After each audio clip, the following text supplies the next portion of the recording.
So what's up everyone and welcome back to our channel. Today we're going to see how to access age-restricted Discord on iOS. Firstly, you must toggle the authorization on a computer or a mobile web browser. Now log into Discord via desktop or web browser, then click the gear icon near your username to open settings. Select the Content and Social tab from the left-hand menu.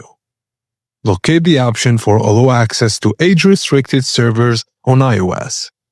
Toggle it on, allowing age-restricted Discord servers on iOS in the Discord desktop app settings makes you and enables you to update your date of birth.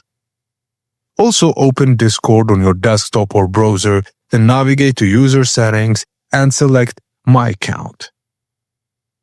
Submit a support ticket with photo identification if date is incorrect, and the Discord app sometimes fails to show age-restricted servers in the search tab. Use a direct invite link in Safari to force the app to recognize your membership.